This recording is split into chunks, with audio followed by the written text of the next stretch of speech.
George കുട്ടിയുടെ കുടുംബം this case is over. നമ്മൾ ഉദ്ദേശിക്കുന്ന സാധനം പ്രേക്ഷകർക്ക് കിട്ടിയില്ലെങ്കിൽ അതനുസരിച്ച് കളിക്കണമായിരുന്നു. സ്പൂൺ ഫീഡിങ് ഒഴിവാക്കിയാണ് കഴിയുന്നത്. അതൊരു കുറ്റമായിരുന്നു. പക്ഷെ ഇപ്പോൾ ഒരു കാര്യം ഞാൻ തീരുമാനിച്ചു, സ്പൂൺ ഫീഡ് ചെയ്യണം. കാരണം KS ചിത്ര എന്തോ ഒരു ചോദ്യം ചോദിച്ചതിൽ നിന്നാണ്. ജോർജ് കുട്ടി ഒരു കഥ എഴുതിയില്ല, അതെന്തെങ്കിലും സിനിമയാക്കുമോ ജോർജ് കുട്ടി? പെട്ടെന്ന് ഞാനിങ്ങനെ ആലോചിച്ചു, അത്തേന്ന് സിനിമ തുടങ്ങിയാൽ മോഹൻലാലല്ലേ, അദ്ദേഹം അത് ചെയ്യുമല്ലോ എന്നായിപ്പോയി.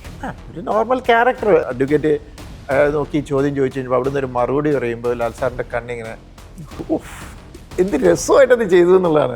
ആ സട്ടിലിറ്റി അഭിനയിക്കാനാണ് ബുദ്ധിമുട്ട്. ജോർജ് കുട്ടിക്ക് സപ്പോർട്ടിനാണ് അനു സൈബർ സെക്യൂരിറ്റി പഠിക്കാൻ പോകുന്നതെന്നുള്ളൊരു തിയറി ഉണ്ട്. ആ ആംഗിളിലേക്ക് ഇതുവരെയായിട്ടും പോയിട്ടില്ല. റിലീസ് ചെയ്യുമ്പോൾ വീണ എന്നെ വിളിച്ചു, സാറേ എന്നെ ബക്കറ്റ് സ്റ്റാർ എന്ന് വിളിക്കും. ഞാൻ നല്ലതല്ലേ മീഡിയയിൽ ഇങ്ങനെ ലൈവായിട്ട് നിൽക്കാം. സഹദേവന്റെ കണ്ണിലെ ചോപ്പ് കുറച്ച് കൂടിപ്പോയി എന്നൊക്കെയുള്ളതുണ്ടായിരുന്നു. അത് പറയുന്നവർ പറയട്ടെ. ഇപ്പം സോഷ്യൽ മീഡിയയിൽ ആർക്കും ഇരുന്ന് എന്തും പറയാം. പ്രഭാകരന്റെ ഷിഫ്റ്റ് ഉണ്ടല്ലോ, എല്ലാം നഷ്ടപ്പെട്ടവരെ പോലെ ഞങ്ങൾ ഇരിക്കുമ്പോൾ ഞങ്ങൾ കാണുന്നത് ഇതിന് കാരണക്കാരായവർ ഇങ്ങനെ ജീവിക്കുകയാണ്. സത്യവും നീതി എന്നും പറഞ്ഞ് ജീവിച്ചിട്ട് എനിക്കെന്താ കിട്ടിയത്? ഇതിലൊന്നും വലിയ കാര്യമൊന്നുമില്ല. രാജു അത് ഇഷ്ടപ്പെട്ടിരിക്കുമ്പോൾ എനിക്ക് രാജുവിനെ വെച്ച് തന്നെ ചെയ്യണം എന്നുണ്ട്. രാജു എന്നോട് പറഞ്ഞു, ജിത്തു അത് എപ്പോൾ എഴുതിയ അപ്പം ഡേറ്റ് ആണെന്ന്. ഞാനൊന്നും അല്ല കേട്ടോ.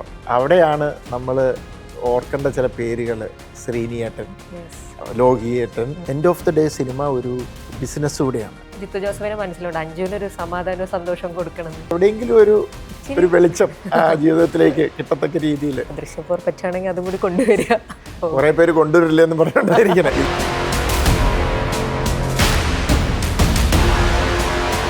ഹായ്, സംവിധായകൻ ജിത്തു ജോസഫാണ് ഇന്ന് റിപ്പോർട്ടർ ഫിലിംസിനൊപ്പം ചേർന്നിരിക്കുന്നത്. സ്വാഗതം. ദൃശ്യം 3 ഗംഭീര ഹിറ്റായി മുന്നോട്ട് പോയിക്കൊണ്ടിരിക്കുകയാണ്. ബോക്സ് ഓഫീസിലും ജനങ്ങളുടെ മനസ്സിലും ദൃശ്യ ഫ്രാഞ്ചൈസിയുടെ വലുപ്പം ഒന്നുകൂടി കൂടിയിരിക്കുകയാണ്. അപ്പോൾ ആദ്യമേ ചോദിക്കാനുള്ളത്, മോഹൻലാൽ നമുക്ക് നേരത്തെ നൽകിയ അഭിമുഖത്തിൽ പറഞ്ഞിരുന്നു, എനിക്ക് ജോർജ് കുട്ടിയുടെ മാനസികാവസ്ഥ അറിയാം, പക്ഷെ അദ്ദേഹം എന്ത് ചെയ്യും എന്നുള്ളത് പിടികിട്ടുന്നില്ല എന്ന്. പക്ഷെ ജോർജ് കുട്ടിയെ സൃഷ്ടിച്ച ആളാണല്ലോ ജിത്തു ജോസഫ്. ശരിക്കും ജോർജ് കുട്ടിയെ കംപ്ലീറ്റായി പിടികിട്ടിയോ? ഇല്ല. കാരണം ഞാൻ ദൃശ്യം 1 സമയത്ത് ഞാനൊരു ജോർജ് കുട്ടീനെ നമ്മൾ ഡിഫൈൻ ചെയ്ത് ക്രിയേറ്റ് ചെയ്തെടുത്തു. അവിടുന്ന് ജോർജ് കുട്ടി വേറൊരാളായി മാറി പോയിക്കൊണ്ടിരിക്കുകയാണ്. 2 പുള്ളിയുടെ ഒരു സ്റ്റേറ്റ് ഓഫ് മൈൻഡും മാറി. അത് കഴിഞ്ഞ് 3 വന്നപ്പം സത്യം പറഞ്ഞാൽ ആ 3 പ്രസക്തി തന്നെ അതാണ്. ജോർജ് കുട്ടിയിൽ ഭയങ്കരമായൊരു ഇവോൾവ് ചെയ്ത് വേറൊരാളായി മാറിക്കൊണ്ടിരിക്കുകയാണ്. അതുകൊണ്ട് ജോർജ് കുട്ടി ഇനി എങ്ങോട്ട് പോകുമെന്ന് എനിക്കും അറിയില്ല. കാരണം സാഹചര്യങ്ങളാണ് ഒരു മനുഷ്യനെ പല രീതിയിൽ മാറ്റങ്ങൾ ഉണ്ടാക്കുന്നത്. അപ്പോൾ ഒരു എക്സ്ട്രാ ഓർഡിനറി മനുഷ്യനാണ്. പക്ഷെ ഒരു എക്സ്ട്രാ ബ്രില്യൻ എന്നൊന്നും ഞാൻ പറയില്ല. ഭയങ്കര റിഫ്ലെക്സ് ആക്ഷൻ ഉള്ള ഒരാളാണ്. അതാണ് ജോർജ് കുട്ടിയുടെ പ്രത്യേകത. അപ്പോൾ ആ ജോർജ് കുട്ടി ഇപ്പോൾ ആയിരിക്കുന്നു, നാളെ എന്താവുമെന്ന് ചോദിച്ചാൽ എനിക്കും അറിയില്ല. ഇപ്പം ജോർജ് കുട്ടിയെ പിടികിട്ടാത്തതിൻ്റെ അദ്ദേഹത്തിൻ്റെ മാറ്റങ്ങളെ പറ്റി പറഞ്ഞു. ഇപ്പോൾ ദൃശ്യം 3 ഇറങ്ങിയ സമയത്ത് ഈ ജോർജ് കുട്ടി എന്ന് പറയുന്ന കഥാപാത്രത്തെ പറ്റിയിട്ട് തോന്നിയ ചില തോന്നലുകളുണ്ട്, മറ്റു ചിലങ്ങളിൽ വന്ന അനാലിസിസുകളുണ്ട്. ആദ്യത്തെ ഇയാളുടെ ക്രിമിനൽ മൈൻഡ് ആക്ച്വലി കുറേയും കൂടെ വളർന്നുകൊണ്ടിരിക്കുകയാണ് എന്നുള്ളൊരു സാധനം പറയുന്നത്. കാരണം വളരെ അൺഎക്സ്പെക്റ്റഡ് ആയിട്ടുള്ളൊരു സിറ്റുവേഷൻ വരുന്ന സമയത്ത് ഇയാൾ ഭയങ്കര കുഞ്ഞു സമയത്തിൻ്റെ ഉള്ളിൽ കുറേ കാര്യങ്ങൾ ചെയ്യുന്നു എന്ന് പറയുന്നു. പക്ഷേ അപ്പുറത്ത് തന്നെ ദൃശ്യം 1 അദ്ദേഹത്തിൻ്റെ ഈ റിഫ്ലെക്സ് ആക്ഷൻ ഉണ്ടായിരുന്നു എന്ന് പറയുന്ന ഒരു സംഭവമുണ്ട്. പക്ഷെ അത് മറ്റൊരു കാര്യം പറഞ്ഞു കേട്ടത്, ഇദ്ദേഹത്തിൻ്റെ ഉള്ളിൽ കുറ്റബോധത്തിൻ്റെ അളവ് അല്ലെങ്കിൽ ടെൻഷൻ അതെല്ലാം ഇങ്ങനെ കൂടിക്കൊണ്ടിരിക്കുന്നു എന്നാണ്. ഈ 2 സംഭവങ്ങൾ ഈ കഥാപാത്രത്തിലേക്ക് വരുമ്പം ദൃശ്യം 3 ജോർജ് കുട്ടീനെ രൂപീകരിക്കുമ്പോൾ അതിൽ ഇത് രണ്ടും അല്ലെങ്കിൽ എന്തെങ്കിലും ഒരു പ്രത്യേക ലെയർ വെച്ചിരുന്നോ? ഇമോഷൻ്റെ കാര്യത്തിൽ എന്തൊക്കെയാണ് കൂടുന്നത് ഇയാളുടെ ഉള്ളിൽ, അങ്ങനെ എന്തെങ്കിലും ഉണ്ടായിരുന്നോ? ഏതെങ്കിലും ഒരു മീറ്റർ ഡിസൈഡ് ചെയ്തിരുന്നോ? നല്ലൊരു ചോദ്യമാണ്. ഇത് ശരിക്കും എങ്ങനെയാണെന്നറിയോ? 1 ഒരു പ്രശ്നം വരുന്നു. ജോർജ് കുട്ടി ഒരു നോർമലായിട്ടുള്ള മനുഷ്യൻ. അവിടെ പുള്ളി ഒരു പ്രശ്നം വന്നു കഴിഞ്ഞപ്പം അതിനെ തരണം ചെയ്യാനായിട്ട് പുള്ളിയുടെ ഒരു റിഫ്ലെക്സ് ആക്ഷനിലൂടെ പുള്ളി ചില കാര്യങ്ങൾ ചെയ്യുന്നു. അത് ചെയ്യുമ്പോഴും പുള്ളിയുടെ സൈഡിൽ കുറ്റബോധം, ഭയം, ഇങ്ങനെയുള്ളത് ഇതൊന്നും പുള്ളി പുറത്ത് കാണിക്കുന്നില്ല. മക്കളോടും പറഞ്ഞതല്ല, ഭയം അതൊരിക്കലും നമ്മൾ ഇത് ചെയ്യരുത്, അതിലായിരിക്കും നമ്മൾ ഇത് ചെയ്യാൻ പോകുന്നതെന്ന് പറയുന്നുണ്ട്. പുള്ളി അത് മാനേജ് ചെയ്യുന്നുണ്ട്, അതിന് ഹൈഡ് ചെയ്ത് വെക്കുന്നുണ്ട്. അത് കഴിഞ്ഞ് ഒരു പ്രശ്നം സോൾവ് ചെയ്ത് വീണ്ടും പിന്നെ ലൈഫ് ലോങ് പുള്ളി വളരെ അലേർട്ടാണ്. പുള്ളി പോലീസ് സ്റ്റേഷൻ്റെ അടിയിൽ കൊണ്ടുപോയി അത് കുഴിച്ചിട്ടപ്പോഴും പുള്ളി വിശ്വസിച്ചിരുന്നൊരു കാര്യമുണ്ട്, എന്നെങ്കിലും ഇത് തേടി പോലീസ് കണ്ടെത്തി വന്നാൽ ഞാൻ എന്ത് ചെയ്യണം എന്നുള്ള അതിനുള്ള പ്രിപ്പറേഷനും പുള്ളി സെക്കൻഡിൽ ചെയ്യുന്നതായിട്ടാണ് നമ്മൾ കാണിച്ചിരിക്കുന്നത്. അപ്പോൾ പുള്ളി ഈ പറയുന്ന പോലെ അതിനെ പ്രതിരോധിക്കാനുള്ള കാര്യങ്ങൾ ചെയ്യുമ്പോൾ ഓരോ കാര്യം ചെയ്ത് സക്സീഡ് ചെയ്ത് മുന്നോട്ട് പോകുമ്പോൾ പുള്ളി ഒരു സൈഡിൽ കോൺഫിഡൻ്റ് ആകുന്നുണ്ട്. പുള്ളിക്ക് പുള്ളിയിൽ തന്നെ ഒരു കോൺഫിഡൻസ് വരുന്നുണ്ട്, എനിക്കിത് സാധിക്കും, എനിക്കിത്. കാരണം പുള്ളിയുടെ ലൈഫ് എടുത്താൽ തന്നെ പുള്ളി ഒരു കാര്യത്തിന് ഇറങ്ങി തിരിച്ചത് സാധിച്ചെടുക്കുന്നതാണ്. ആ സിനിമയിൽ നിന്ന് കണ്ട നോളജിലൂടെ പുള്ളി അത് ചെയ്തു ഒരു സൈഡിൽ കൂടെ ആ കോൺഫിഡൻസിൽ പോകുമ്പോൾ ഇപ്പുറത്തൂടെ പുള്ളി പോലും അറിയാതെ പുള്ളിയുടെ ഫിയറും ഇതും ഗ്രാജുവലി കൂടുന്നുണ്ട്. അതിൻ്റെ കാരണം എന്താണെന്ന് വെച്ചാൽ പുള്ളിയുടെ പ്രായം മാറിക്കൊണ്ടിരിക്കുക. നമ്മളൊരു ചെറുപ്പത്തിൻ്റെ ഒരു ആവേശവും ആ മാനസികാവസ്ഥയല്ല. കുറച്ച് ഒരു 10-15 കൊല്ലം മുമ്പ് പുള്ളിക്ക് നഷ്ടപ്പെടാനുള്ളതിനേക്കാൾ കൂടുതൽ നഷ്ടപ്പെടാനുണ്ട്. അപ്പോൾ ഒത്തിരി ഫാക്ടേഴ്സ് ഉണ്ട്.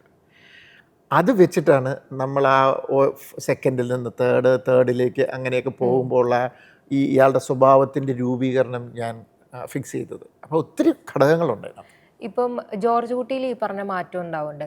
അതേപോലെ വളരെ എവിഡൻ്റ് ആയിട്ട് കാണിച്ചില്ലെങ്കിലും അഞ്ജു എന്ന് പറയുന്ന കഥാപാത്രം ഉണ്ടല്ലോ. അപ്പോൾ നമ്മൾ സിനിമ കഴിഞ്ഞതിന് ശേഷം ഇങ്ങനെ ആലോചിക്കുന്ന സമയത്ത് അഞ്ജുവിൻ്റെ ലൈഫ് ഭയങ്കര ട്രോമയിലൂടെയാണ് പോകുന്നത്. ജോർജ് കുട്ടി എങ്ങനെയൊക്കെയോ ഇതാവുന്നുണ്ട്, പക്ഷെ അഞ്ജു ആണ് ആക്ച്വലി ആ ഒരു തലക്കടിക്കുന്നതായാലും അതിനുശേഷം അഞ്ജുവിൻ്റെ ലൈഫ് വളരെ മാനസിക പ്രശ്നങ്ങളിലൂടെ അഞ്ജു കടന്നു പോകുന്നു. അതിനുശേഷം നമ്മൾ അഞ്ജുവിൻ്റെ ലൈഫിൽ ഒരു നല്ല കാലം വരുന്നു എന്ന് വിചാരിക്കുന്ന സമയത്ത് ഒട്ടും എക്സ്പെക്റ്റ് ചെയ്യാത്ത ചില സാധനങ്ങൾ പിന്നെയും നടക്കുന്നു. ഈ അഞ്ജുവിന് സംഭവിക്കുന്നതിനെ പറ്റിയിട്ട് കഥയിൽ നോക്കുന്ന സമയത്ത് ഇപ്പം റാണി എങ്ങനെയൊക്കെയോ എങ്ങനെയോ പോകുന്നുണ്ട്, അനു പുതിയ ജീവിത സ്വപ്നം കാണുന്നുണ്ട്, അഞ്ജു ഭയങ്കര ഒരു നമുക്ക് എന്താ തോന്നുന്നത്, നമുക്ക് ഭയങ്കര സങ്കടം തോന്നുന്നു അഞ്ജുവിൻ്റെ ലൈഫിൽ നടക്കുന്ന കാര്യങ്ങളെ പറ്റി. അങ്ങനെ ഈ സിനിമയിൽ മൊത്തം നോക്കുന്ന സമയത്ത് ജിത്തു ജോസഫിനും ഭയങ്കര ഒരു സങ്കടം തോന്നിയ ഒരു കഥാപാത്രമാണ് ഞാൻ എഴുതുന്ന സമയത്ത്. ആക്ച്വലി പുള്ളിക്കാരത്തി ഒരു വ്യക്തിമാണ്. പുള്ളിക്കാരത്തിയായിട്ട് വരുത്തി വെച്ചതല്ലത്, സാഹചര്യം പുള്ളിക്കാരത്തെ കൊണ്ട് ചെയ്യിച്ചതാണ്. ആ അഞ്ജു എന്ന് പറയുന്ന ക്യാരക്ടർ പൊതുവേ മൂത്തയാളെന്ന് പറയുമ്പോൾ ഇച്ചിരി ഒരു പേരൻസിനോടൊരു വിധേയത്വമുള്ള ഇളയ ഇച്ചിരി കുറുമ്പും കാണും, അങ്ങനെയാണ്. അതിൽ തന്നെ സെക്കൻഡിൽ നമ്മൾ ആ ട്രോമ വർക്ക് ചെയ്തു, ഭയങ്കര ഒരു ട്രോമയിൽ ചെയ്തുകൊണ്ടിരുന്നത്. അത് കഴിഞ്ഞിട്ട് ഒരു 5 വർഷത്തെ ഗ്യാപ്പ്. ആ 5 വർഷത്തെ ഗ്യാപ്പിൽ ഈ പറഞ്ഞ സൈക്കോളജിസ്റ്റിൻ്റെ ഹെൽപ്പോടുകൂടിയുള്ള ഒരു ട്രീറ്റ്മെൻറ്റിലും ഇതിലുമൊക്കെ പുള്ളിക്കാരത്തി അതിൽ നിന്ന് റിക്കവർ ചെയ്തു. പക്ഷെ പുള്ളിക്കാരത്തിക്ക് ഒരു ചെറിയ പ്രശ്നമുണ്ട്, ഭയങ്കര ഡിപ്പെൻഡൻ്റ് ആയിപ്പോയി പേരൻസിലും, പ്രത്യേകിച്ചും ഫാദറിൽ. അച്ഛൻ എന്ത് പറഞ്ഞു അത് കാരണം വിശ്വാസമാണത്. കാരണം പുള്ളിക്കാരത്തി ജയിലിൽ പോകുമെന്ന് ഓർത്തുകൊണ്ടിരിക്കുന്നിടത്തുനിന്ന് ആ അച്ഛൻ പ്രൊട്ടക്റ്റ് ചെയ്ത് കൊണ്ടുപോകുക. അപ്പോൾ ഭയങ്കര ഡിപ്പെൻഡൻ്റ് ആണ്.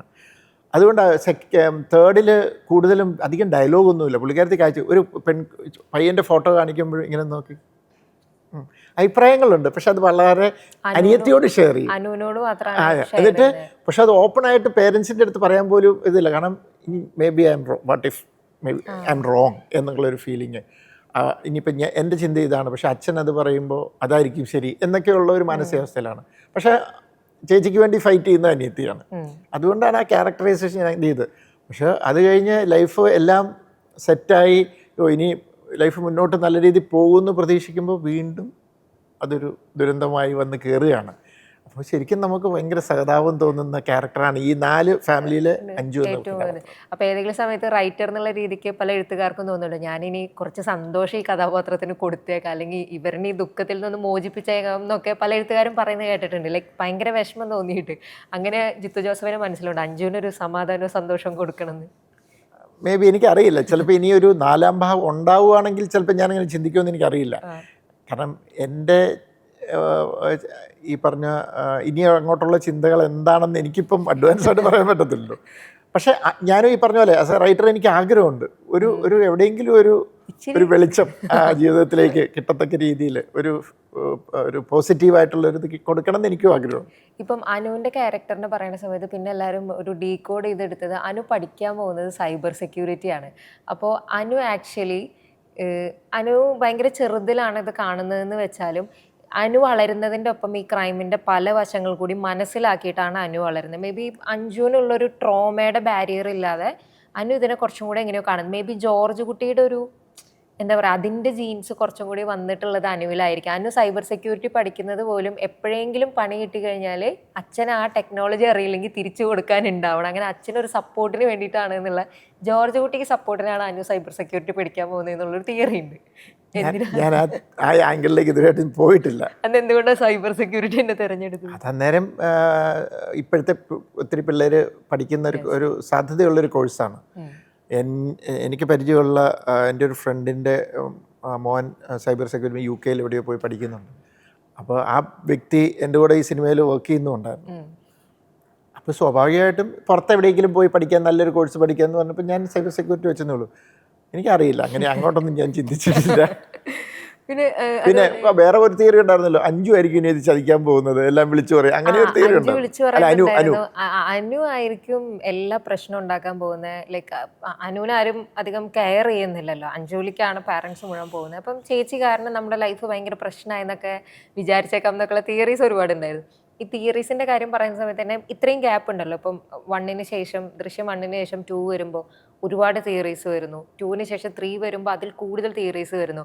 അപ്പം ഈ തിയറീസ് ഒന്നും വായിച്ച് നമ്മുടെ മൈൻഡ് പ്രീസെറ്റ് ആവാതിരിക്കാനാണോ ജിത്തു ജോസഫ് ശ്രമിക്കാറ്, അല്ലെങ്കിൽ ഈ തിയറീസ് എല്ലാം വായിച്ച് പുതിയൊരു ഐറ്റം ഇതിനൊക്കെ തകർക്കുന്ന ഒരു സംഭവം എഴുതാനാണോ? ഇല്ല, അതൊരിക്കലും ഞാനൊന്നും വായിക്കാറില്ല. കാരണം 2-ൻ്റെ സമയത്തും ഒത്തിരി പേര് അയക്കുന്നുണ്ടായിരുന്നു, 3-ൻ്റെ സമയത്തും അയക്കുന്നുണ്ടായിരുന്നു. കാരണം നമ്മൾ ഒരാളുടെ വായിച്ചിട്ട് ഒന്ന് എനിക്ക് എൻ്റെതായ രീതിയിൽ ചിന്തിക്കണം എന്നുള്ളൊരാഗ്രഹം, 2 നമ്മൾ ഒരാളുടെ വായിച്ചിട്ട് ഏതെങ്കിലും ഒരു ആശയം ഇഷ്ടപ്പെട്ടാൽ പിന്നെ അത് എടുക്കാൻ നമുക്ക് ഒരു പ്രശ്നമുണ്ട്. അത് എടുത്താൽ, കാരണം ഇപ്പം തന്നെ എന്നിട്ട് തന്നെ ആരോ പറഞ്ഞു ഞാൻ എഴുതിയതിൻ്റെ എന്നെ ഒരു ഐഡിയ താങ്കൾ ഇതിനകത്ത് യൂസ് ചെയ്തിട്ടുണ്ട്, എന്നെ അക്നോളജ് ചെയ്തില്ലായിരുന്നു. ഞാൻ ആ മെയിൽ കണ്ടിട്ടില്ല, ഞാനത് വരുന്നതൊക്കെ ഡിലീറ്റ് ചെയ്ത് കളയും. അപ്പോൾ അതാണ്, അതുകൊണ്ടാണ് ഫ്രഷായിട്ട് നമ്മൾ ഒന്നാമത് ആ ക്യാരക്ടറൈസേഷൻ്റെ ഇതിൻ്റെ എല്ലാ ഒരു ഡെപ്തിലേക്ക് ഇറങ്ങിച്ചെന്ന് 1 കഴിഞ്ഞ് 2-ലേക്ക് വരുമ്പോൾ ഞാൻ കുറച്ചുകൂടെ അതിൻ്റെ ഡെപ്തിലേക്ക് ഇറങ്ങി, 3-ലേക്ക് വന്നപ്പോൾ അതിലേക്കൂടെ ഇറങ്ങി. അപ്പം ഞാനിപ്പോൾ ആ ഫാമിലി ഇന്ന് എൻ്റെ ഫാമിലി പോലെയാണ്. ഞാനവരെ ഭയങ്കരമായിട്ട് മോണിറ്റർ ചെയ്യുന്നുണ്ട്. ഇപ്പം എന്നോട് ഒരാൾ ചോദിച്ചു 4 ഉണ്ടാവുമോ, ഞാൻ എനിക്കറിയില്ല, ഞാനവരെ കുറച്ച് വർഷം ഒന്ന് മോണിറ്റർ ചെയ്യട്ടെ, അവരെങ്ങോട്ടോ അവരുടെ പോക്ക്, അവരെ ഒന്ന് സ്റ്റഡി ചെയ്തിട്ട് എന്നിട്ട് തീരുമാനിക്കാമെന്ന് പറഞ്ഞു. സത്യം പറഞ്ഞാൽ ഞാനിരുന്ന് ആലോചിക്കുന്നുണ്ട്, ചിലപ്പോൾ ഒരു വർഷം കഴിയുമ്പോൾ ചിലപ്പോൾ ഞാൻ ആലോചിക്കുന്നത് ഇപ്പം എന്തായിരിക്കും ജോർജ് കുട്ടി, എങ്ങനെയായിരിക്കും ജോർജ് കുട്ടി ഇപ്പോൾ എവിടെയാണെന്ന് നമുക്കറിയാം, അപ്പോൾ അവിടെ ഇവരുടെ ലൈഫ് എങ്ങനെയാണ്, ഇങ്ങനെയൊക്കെ ഞാനിരുന്ന് ചിന്തിക്കും. അപ്പോൾ അങ്ങനെ എന്തെങ്കിലും കിട്ടിയാൽ മാത്രമാണ് നമ്മൾ 4-നെ കുറിച്ച് ആലോചിക്കുള്ളൂ, അല്ലെങ്കിൽ ആസ് ഓഫ് നൗ ഇത് ഇങ്ങനെയാണ്.